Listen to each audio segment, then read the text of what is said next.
민주당의 대선 후보를 뽑기 위한 순회 경선이 이제 막바지를 향해 가고 있습니다. 오늘은 경기 지역, 내일은 서울 지역과 3차 선거인단 투표 결과가 발표되는데요. 이런 가운데 국민의힘에서는 대선 경선 4강 진출자가 확정되며 본 경선에 막이 올랐습니다. 두 분과 함께 정치권 소식들 짚어보겠습니다. 박창환 장한대 교수, 이기재 동국대 겸임 교수 자리하셨습니다. 어서 오세요. 네, 안녕하세요. 네, 민주당 대선 경선 이제 정말 막바지를 향해 가고 있습니다. 오늘 내일이면 최종 후보가 확정될 가능성이 굉장히 커진 상황입니다. 먼저 오늘은 이재명 후보에게 어찌 보면 본진이라고 할 수 있는 경기도 지역 아니겠습니까? 잠시 후에 결과가 나오겠습니다만 오늘 경선 결과 좀 어떻게 예상하십니까? 네, 이재명 캠프에서는 오늘 경기도에서 한 60% 정도의 득표를 내다보고 있습니다. 네. 사실상 오늘 지금 현재 매직 넘버가 17만 표 남았거든요. 오늘 경기도 총 유권자가 16만 4천 명입니다. 여기서 투표율을 계산해서 60%에 근접한 결과가 나온다 그러면 사실상 오늘 끝났다라고 얘기해도 과언이 아닐 정도가 될 텐데 이제 문제는 이번 그 3차 선거인단 경선을 앞두고 네. 이낙연 후보 측에서 정말 선을 넘는 발언들을 계속했거든요. 이재명 게이트, 구속 이런 것들이 아무래도 이제 수도권이 부동산 민심이 좀 민감한데 얼마나 이재명 대세론에 제동을 걸 수 있을까 이렇게 보는데 사실 이재명 후보가 경기도에서 지난번에 경선에 나왔었지만 그럼에도 불구하고 이번에 1위의 대세론을 만들 수 있었던 거는 경기도지사를 하면서 경기도민들에게 여러 가지 어떤 복지라든지 이런 부분들에서 실행력을 보여줬기 때문에 그것이 근간이 돼서 지금 대선 후보까지 왔다고 봐야 되거든요. 그렇게 본다면 오늘 과반은 당연하다고 보고요. 60%까지 과연 나올 수 있을지 이 부분이 아마 관전 포인트가 되지 않을까 싶습니다. 문재인 대통령이 과거에 57% 득표를 했는데 그것 이상도 기대를 한다라고 해서 지금 60% 정도를 말씀하시는 것 같은데 네. 정말 그 정도 근사치가 나올 거라고 보세요? 이재명 후보가 잘했다기보다는 예. 이낙연 후보 측의 캠페인이 민주당 지지층의 영리를 건들 가능성이 매우 높다고 봐요. 그러니까 지금 3차 선거인단 투표율이 굉장히 높아졌는데 이것을 둘러싸고 이낙연 캠프 측에서는 지형이 바뀌고 있다, 밑바닥 정서가 바뀌고 있다 이렇게 해석을 하지만 사실 이낙연 캠프 측에서의 주장만 강해졌지 지금 검찰 수사 내용이나 여러 가지에서 크게 변동은 없거든요. 이렇게 본다면 오히려 후보 불안이나 민주당의 어떤 그 대선 후보가 흔들리는 것에 대한 불안감이 이재명 후보 결집으로 나타날 가능성이 좀 더 높지 않느냐 이렇게 본다면 예. 지금 현재까지 이재명 후보의 누적 득표율이 54.9%거든요. 그러면 오늘 내일 펼쳐지는 이 경선에서 한 60%에 근접한다면 57%? 이 부분까지 충분히 나올 수 있기 때문에 이재명 후보는 그 부분을 좀 높은 득표율 이 부분을 포인트를 두고 있는 것 같습니다. 예, 우회적으로 그렇게 나올 것이다라고 말씀을 해주시는 것 같습니다. 그러니까 이낙연 후보 캠프의 전략이 오히려 이재명 후보 지지층을 결집시키는 효과를 불러온 것 같다 이렇게 보고 계시는 것 같아요. 교수님 동의하십니까? 제가 이렇게 볼 때는 이낙연 후보 지지층은 또 나름대로 논리를 가지고 이낙연 후보 지지를 하고 이재명 후보 지지층은 또 나름대로 논리를 갖고 하고 있는 것 같아요. 그러니까 양측의 공방이 중간에서 어떻게 그 입장을 정하지 못한 사람들의 표를 당기는 것보다는 그냥 그 각 지지층을 공고히 하는 수준에서 머물고 있다 이런 생각이 들고 그러기 때문에도 아마도 전체적으로 지지율의 변화가 없이 일관되게 계속적으로 여러 가지 문제를 제기함에도 불구하고 특히 이번에 이제 대장동 같은 큰 이슈를 제기함에도 불구하고 54%, 53%를 계속 이제 왔다 갔다 하면서 큰 변화가 없거든요. 전국적 지지율도. 근데 그런 상황에서 이제 오늘 이제 경기도 있다가 개표 결과를 봐야 되겠지만 네. 저도 한 60%를 넘지 않을까 이런 생각을 하고. 오히려 넘을 거라고 예상하십니까? 왜냐하면 지금까지 그 국민 일반 여론조사를 볼 때 네. 전국적으로 경기도가 가장 높은 퍼센트로 이재명 후보를 지지해 왔어요, 실제로.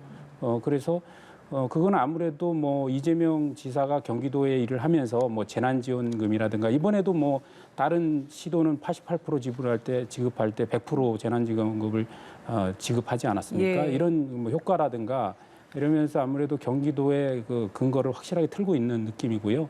그래서 결국 이제 아까 말씀하셨듯이 문재인 당시 이제 후보가 이제 57%를 기록했던 거에 거의 육박해서 가지 않겠느냐. 왜냐하면 이번에 경기도를 60%를 넘긴다면 예. 그렇게 될 것 같다고 분석을 합니다.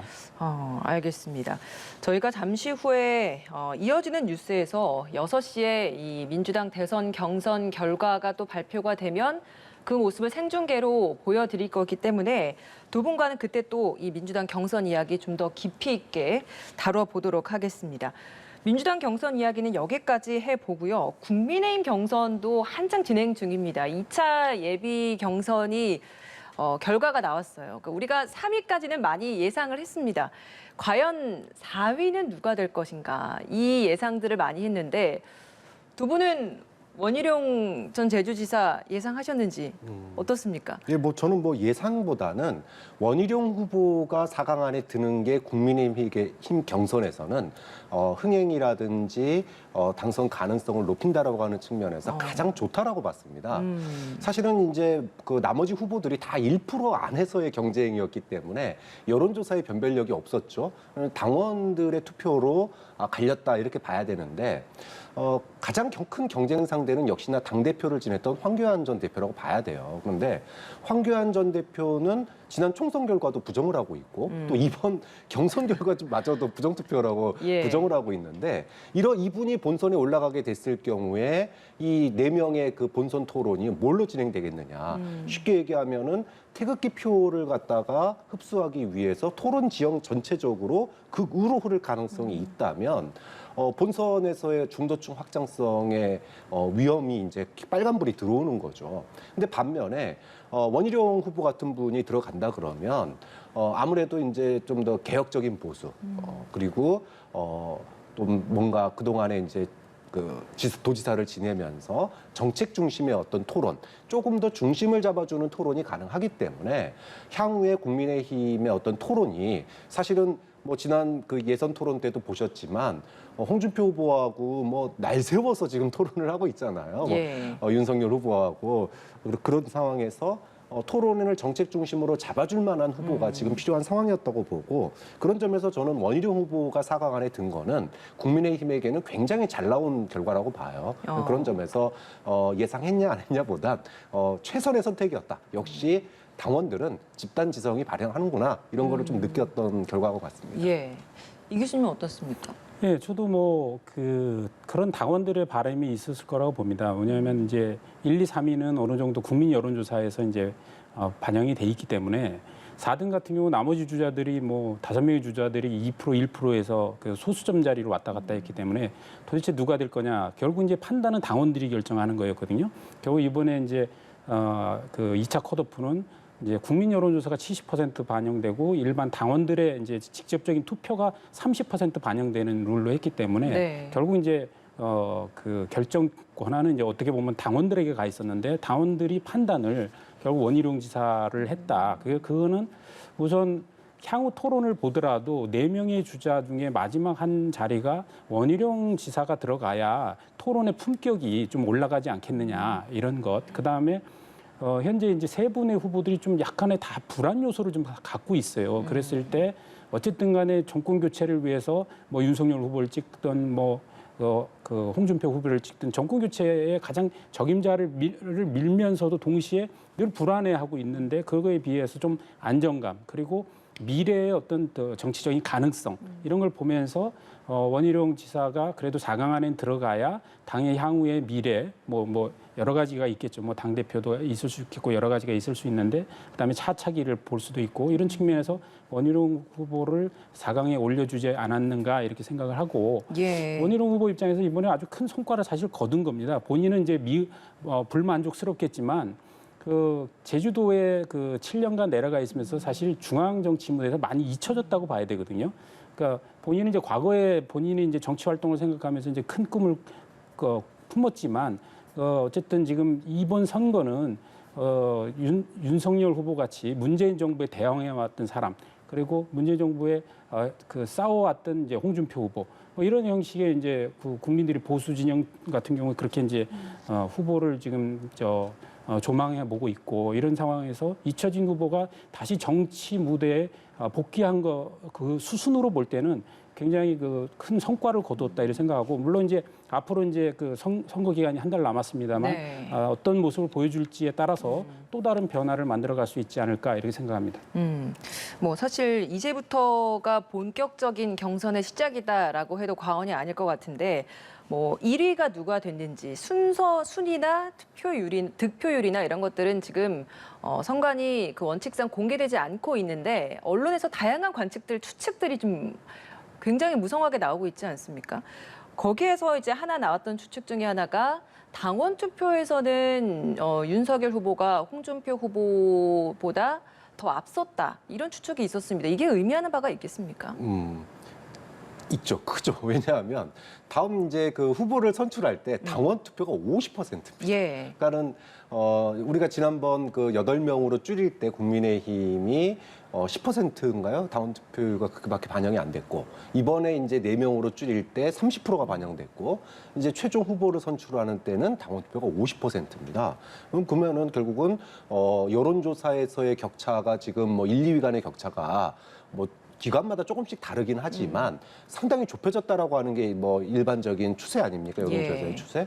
그렇다면 당원 투표가 변별력, 즉 본선을 가는 후보를 결정지을 텐데 전체 투표율에서 1, 2등의 표차보다 중요한 게, 그런 의미에서 당원 투표의 격차가 누가 더 이겼느냐, 이것이 결국은 현재 판세로 봤을 때 누가 본선으로 가느냐를 보여주는 예. 중요한 리트머스가 되는 거죠. 좀 예. 그런 점에서 서로가 윤석열 후보 측에서는 표 차이는 4%밖에 안 났지만 당원 투표에서는 거의 뭐 압도적이었다, 이렇게 얘기를 하는 게 결국은 본선에 갈 사람은 윤석열이다, 이 얘기를 하고 싶은, 그러니까 대세론을 만들고 싶어서 그런 걸 흔드는 거고, 또 홍준표 후보 측에서는 전체에서 내가 1등이다 이렇게 얘기하는 게 서로가 지금 대세론을 만들기 위해서 이번 표 결과를 서로가 좀 예측하는 내용들이었다고 봐요. 그런데 네. 뭐 당에서 공식적으로 유출된 적 없다, 그리고 지금 나오는 얘기 다 틀렸다, 이렇게 뭐 결과를 얘기하진 않았지만 다 부정을 함으로 인해서 뭐 결국은 윤석열 후보와 홍준표 후보가 굉장한 서로의 대세론을 만들기 위해서 크게 이제 뭐라 그럴까요, 서로가 근거로서 투표율 1등 했다라고 하는 걸 좀 내세우고 싶겠죠. 예, 그 누구든 당원의 표심을 많이 가져오는 것이 다음 본경선에선 굉장히 중요하다라는 건 뭐 변하지 않는 사실인 것 같습니다. 보면 지금 이준석 대표 체제로 들어서면서 당원들이 뭐 20만 명 가까이 늘었고, 보통은 TK나 60대 이상의 당원들이 큰 비중을 차지했다면 이번에는 20대에서 40대 이런 당원들도 굉장히 늘었다라는 점에서 이번에 당원들의 표심을 얻는 그런 구애 전략도 굉장히 많이 바뀌지 않을까라는 싶은데, 이 부분 얼마나 좀 중요한 변수가 되겠습니까? 그래서 지금 뭐 아까 그 말씀하신 거 조금만 좀 보충을 하면, 사실 예. 그 어제 뭐 그 컷오프 2차 컷오프 경선 결과 발표된 다음에 뭐 그 여의도에 이제 떠도는 이제 여러 개의 그 썰들, 뭐 그 퍼센트를 제가 이제 저도 몇 개가 날라와서 이제 봤는데, 이게 뭐 사칙 연산도 기본적으로 안 맞아요. 더하기 빼기해서 100%가 제대로 안 맞고, 또 그 뭐 당원이 뭐 예를 들어서 30% 비중, 일반 국민이 70% 비중이면 이거 곱하기 해갖고 더해 보면 합산이 또 안 맞고, 그래서 너무나 엉터리들이 많이 돌고 있다. 그래서 아마 정당 그 국민의힘 중앙당에서도 선관위에서 이게 지금 돌고 있는 거 아주 근거 없는 거니까 오히려 주의해라, 이렇게 이제 보도자를 냈던 거로 알고 있고요. 근데 이제 그럼에도 불구하고 아마도 이제 우리 정치 평론가 분들이 이제 분석하기에 어쨌든 당원에서는 아직도 윤석열 후보가 좀 앞서가고 있지 않겠냐. 그리고 일반 국민 여론조사는 지금도 계속 여론조사가 나오고 있는 거를 볼 때 홍준표 후보가 일부 앞서는 여론조사도 많이 있지 않습니까? 그런 면에서 볼 때 그건 좀 비슷하더라도 당원에서 앞서면 아무래도 윤석열 후보가 1위 하지 않았겠냐라는 정도의 분석 정도를 할 수 있는 것 같고, 예. 그다음에 저는 이제 그 지금 이제 결국은 이제 그 최종적으로 11월 5일 날 후보가 결정될 때는 당원 비중이 이제 50%도 높아지지 않습니까? 예. 이 부분이 좀 약간 국민의힘에서 좀 약간 좀 그 어떻게 보면 선거와 관련한 경선 룰 세팅을 좀 잘못한 거 아닌가 이런 지적을 좀 하고 싶어요. 지난번에도 한번 나와서 얘기했지만 기본적으로 처음에 후보를 그 1차에서 이렇게 선별하고 컷오프를 할 때 오히려 당의 정체성에 맞는지에 대해서 선별을 하고 그다음에 2차, 3차로 가면서는 국민들에게 더 그 지지를 많이 받는 후보들을 뽑아야 이게 본선의 경쟁력이 있는 거지. 갈수록 1, 2, 3차를 가면서 당원 비중을 높여가는 이게 조사를 하면서 후보를 만들어내는 게 이게 맞는 거냐. 저는 오히려 거꾸로 됐지 않나 싶어서 오히려 민주당 같이 막 213명의 대규모 선거인단을 모집해서 이 사람들이 정말 열성 지지자로 만드는 그런 거라도 좀 하든가. 예. 오히려 민주당이 그런 면에서 많이 뒤지고 있다 이런 생각이 좀 들고 이제 다만 좀 희망을 가지고 있는 것은 아까 앵커께서 말씀하셨듯이 기존에 한 27만 명의 이제 책임 당원이 있었다가 이번에 대규모로 들어오면서 한 55만 명까지 이제 높아졌단 말입니다. 그 중에 아주 젊은 이제 40대 이하 비중이 한 10만 명 정도가 새로 들어온 부분들이 있어서 과연 이분들의 표심이 어떤 건지, 근데 이분들의 표심이 좀 중도 성향일지 아니면 좀 더 보수적일지 그건 솔직히 분간이 잘 안 됩니다. 왜냐하면은 다들 뭐 이제 평론을 하는 입장에서는 예. 이준석 후보가 당 대표가 된 뒤에 젊은 층이 많이 들어왔으니까 좀 더 개혁적일 것이다. 이런 이제 평가를 하기도 하지만 동시에 각 후보 진영에서 엄청난 또 당원 모집을 했거든요. 그랬을 때 이게 과연 어떤 그 표심을 갖고 있는지는 좀 지켜봐야 된다. 이거 단순하게 뭐 과거 누가 뭐 이준석 효과 때문에 왔으니까 개혁적일 것이다. 젊으니까 개혁적일 것이다. 이렇게 단정하기는 되게 어렵다. 이렇게 좀 분석할 수 있을 것 같습니다. 예. 그런 분석이 사실은 어렵다면 그 경선 선거 전략을 짜는 데 있어서도 캠프 측에서도 굉장히 좀 어려운 부분이 많을 것 같은데요.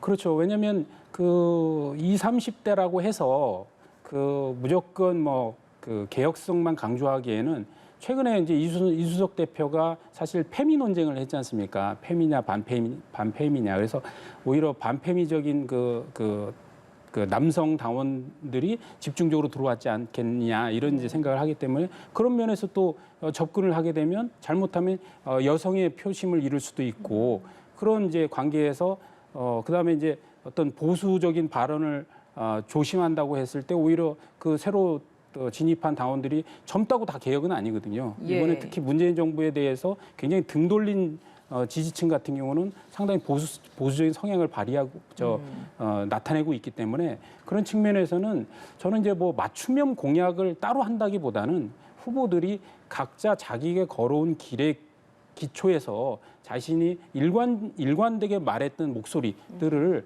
바꾸고 그러니까 어떤 그 타겟에 따라서 표변할 게 아니라 좀 더 내용을 가지고 설득하는 이런 측면으로 전략을 가는 게 오히려 더 효과가 있지 않을까 이렇게 생각합니다. 예, 11월 5일 최종 후보를 선출하게 됩니다. 권역별 순회 토론 7차례 하게 되고 1대1 맞수 토론도 3차례 하게 됩니다.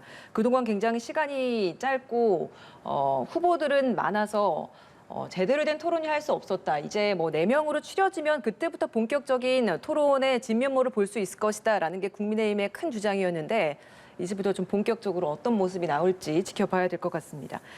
한 여론조사와 관련된 걸 보고 질문을 좀 드려보겠습니다. 한국갤럽 여론조사인데요. 차기 정치 지도자 선호도에 대한 질문을 했습니다. 이재명 지사가 25%, 윤석열 후보가 20%, 홍준표 후보가 12%, 이낙연 후보가 8%입니다. 여기서 눈에 띄는 부분이 홍준표 후보가 12%를 차지했다라는 게 이 6%포인트나 이제 확 뛰어난 이 높은 상승세가 나타났다는 그 부분인 것 같습니다. 어떤 의미라고 해석하십니까? 지난번 이제 갤럽 조사에서는 사실 이재명 후보가 좀 이재명 후보가 좀 우위로 나온 조사들이 그동안 많았어요. 예. 이게 이제 무선이 아니라 직접 다 유선으로 전화를 해가지고 한 명 한 명 물어봐서 나오는 결과에서는 이재명 후보가 좀 높았고 무선 조사에서는 또 윤석열 후보가 좀 더 높게 나옵니다. 그런 특징이 있는데 아무튼 그동안의 갤럽 조사에서 홍준표 후보가 이렇게 높게 나온 적이 없었어요. 특히나 일주일 사이에 지금 6%나 상승을 했는데 갤럽 조사에서 아무래도 이제 여권 지지층의 어떤 반영률이 조금 높다라고 볼 필요가 있어요. 그렇게 보면 여권 지지층에게 홍준표 후보의 지지율이 급상승한 거 이런 부분들이 영향을 미쳤지 않느냐. 특히나 이낙연 후보의 지지율이 확 떨어졌습니다.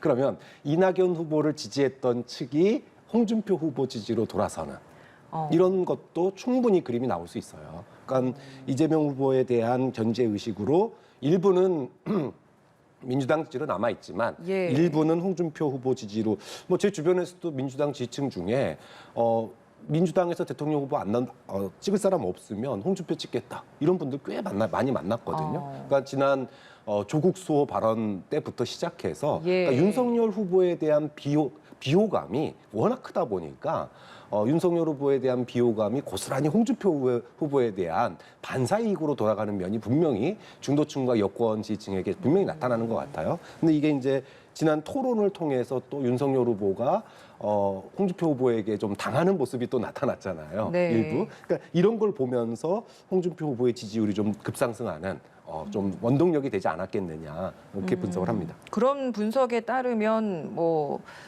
이낙연 후보의 지지층들이 홍준표 후보에게 일부 갔다라는 건 이재명 후보가 만약에 이제 단독 주자로서 결정이 된다고 하더라도 원팀에 대한 숙제가 아직까지 남아있다라는 그런 또 방증이 될 수도 있는. 근데 이 갤럽 조사에서 가장 눈여겨볼 부분은 누가 1등을 했고 이거보다는 예. 사실은 마음에 드는 후보가 없다가 26%라는 점입니다.